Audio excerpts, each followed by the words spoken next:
What's going on, everybody? So I wanted to make this video very impromptu. You can tell that this is not my normal setup, not even close. I mean, this is the backdrop that I use, one of my movie shelves, and this is where I sort of get my lighting for the time being. Very, very casual.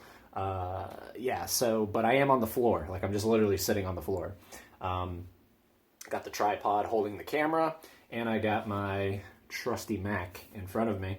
And I just wanted to make this video because I just got out of seeing Joker for the second time. And I just feel like I need to, for a couple minutes, talk to you guys why I think this film is the best film of 2019, period. There's a lot of things that I love about Joker. There's a lot of things I love about Joker, especially on the second watch, because many of you know that if you watch a movie one time, assuming that the film is not just cookie cutter kind of face value stuff, you're gonna miss things.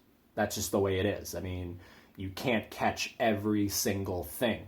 So I was really excited about seeing this for the second time. And on the plus side, my parents came with me, so that's pretty cool. That's a pretty rare thing. So just so you guys know, my dad loved it, my mom not so much. So, I mean, this is a very divisive film, and not everybody is going to love it. I mean, just look at the critics. It's pretty much polarized critics. Some absolutely adore it, some absolutely loathe it. And for good reason. This is a movie that isn't cookie cutter. It's not face value stuff. This is an incredibly important film in a time where people are worried that this kind of film will inspire people to do similar things that the film portrays. I mean, just that. Let that sink in. People 100% believe that this film will inspire others in real life to do horrible acts. That's the world we live in. And that's awful. And this film is commentary on that. And I love films like that. I love films like that. This film will not date. This film is essentially timeless. This story is essentially timeless. This story is nothing new. You know, it's not something that we haven't seen before. We've all seen stories where a character is literally beaten to their core and they feel like they have nothing left. And what do they do from that point on? I'm not the first person that has said this, but this is a story and a film that didn't need to use the identity of the Joker. Because this is a universal story. This is a story that could be applied to you. This is a story that could be applied to me. This is a story that could be applied to my neighbor 5 streets down. You know, this is a film and a story and a character that is everybody. They chose to do the Joker because they knew that by using that identity, that brand, it would get more people in the seats. And clearly it's worked, because this film is doing incredibly well. And awesome. I am so happy that so many people are watching this film. And whether or not you love it or hate it, that's not the point. As long as you watch this film, I feel like you come out as a different person. And I'm not somebody that believes that you go into a film, watch it, and then you leave and you're like, wow, I want to go do what I just saw, but in real life. Like, I want to be him. I don't believe in that stuff. We can have a whole debate about that. I mean, if that's what you guys want to have a debate about in the comments down below, feel free. I'm not going to censor any of that stuff. I'm not going to get into it here. I'm just going to let you know that I am not somebody that believes film, TV, video games, music, anything inspires real life violence or any kind of horrible act. Like I said, when you come out of this film, you're different. And that's powerful. And I remember when I watched it for the first time with Durant Cinema, we got together last weekend and we went Blu-ray hunting, and then we saw Joker. That was his second time watching it. This was my first time watching it. It's such an incredibly beautiful film, the way that Todd Phillips and his DP shot it. It's a, not trying to get into how they made the film or anything like that, but I think it's a nearly flawless film. and Joaquin Phoenix, Robert De Niro, and the entire cast were stellar. Every single character felt legitimately real. They did not feel like they were in a comic book story. And this world that Todd Phillips brought to us with his incredible team feels unnervingly real. Feels like the world we do live in, even though this is supposed to be Gotham. This, for all intents and purposes, could be any major city in the world.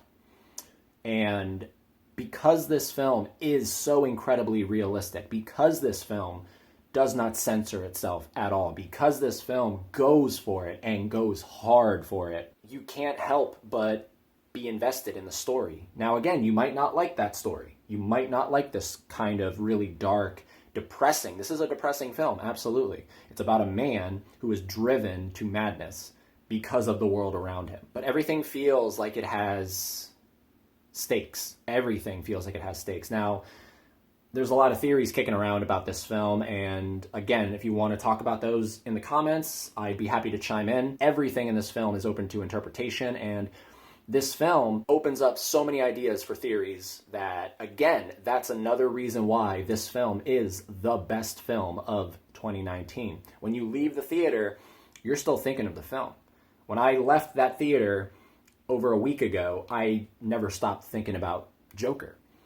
And I just watched it again a couple hours ago. And I'm going to continue to think about it until it comes out on home media and I put it right back here on the shelf. It's so well paced, 2 hours, and that's perfect. There's so much in here that feels like it needs to be in here. Honestly, the only thing that I might have taken out is Batman, Bruce Wayne kind of stuff that's set up there, because this film is supposed to be a standalone film, so the idea that they planted that kind of contradicts, I think, their approach in making this a standalone film. If it's a standalone film that should not create a universe or create sequels, then why are you planting this seed of a future thing? You know what I'm saying?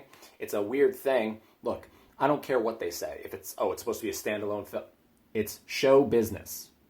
There probably will be a sequel to this film. Now, whether or not Todd Phillips, Joaquin Phoenix, whether or not they come back, that's to be determined. But Warner Brothers will probably go ahead and make a new kind of universe that is separate from their current one. Let me know in the comments, what did you think of this particular project?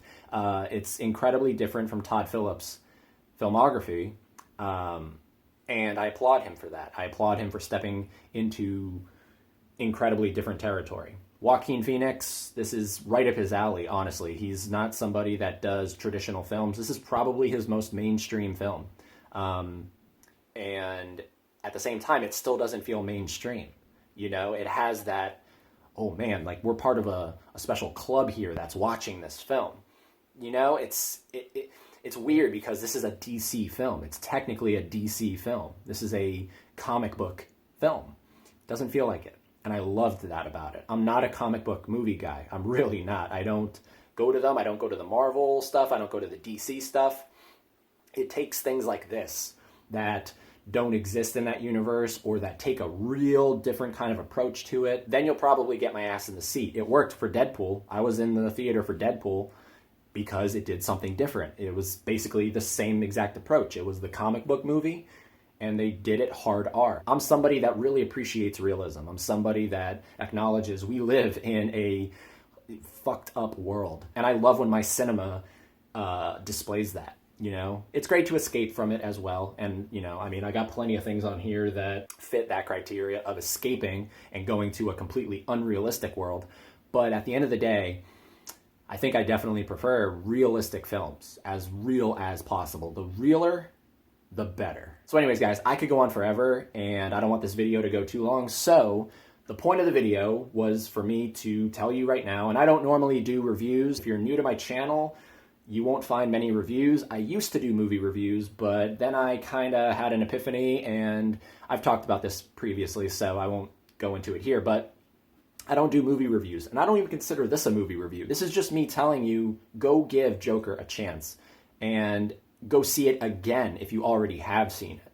Go support this film and give it as much money as possible. We need this film to do incredibly well. I mean, it already has, but the better it does, I think the better off we'll be, because it's going to make studios realize that audiences want more of this kind of thing. Thought-provoking, incredibly well written, incredibly well acted, don't hold anything back kind of approach. Now, I'm not saying that every single comic book movie needs to be like, this brings back when like Dark Knight came out. Everyone was like, oh god, now it's going to inspire everyone to go dark. And I mean, this film makes the Dark Knight look like the Adam West Batman, right? So, you know, there is varying levels of darkness, but not everything needs to be dark. I just get a sense that this film, there was a lot of passion behind it. There was real passion behind it. It wasn't done for just money. You know, it was done to not win awards, not make bank. It was done to send a message, to make people feel something. And I felt something. Let me know, did you guys feel something after you left the theater? Because I think if you don't, you're incredibly numb. And yeah, having said all of that, I'll see you guys in the next video for some more 101.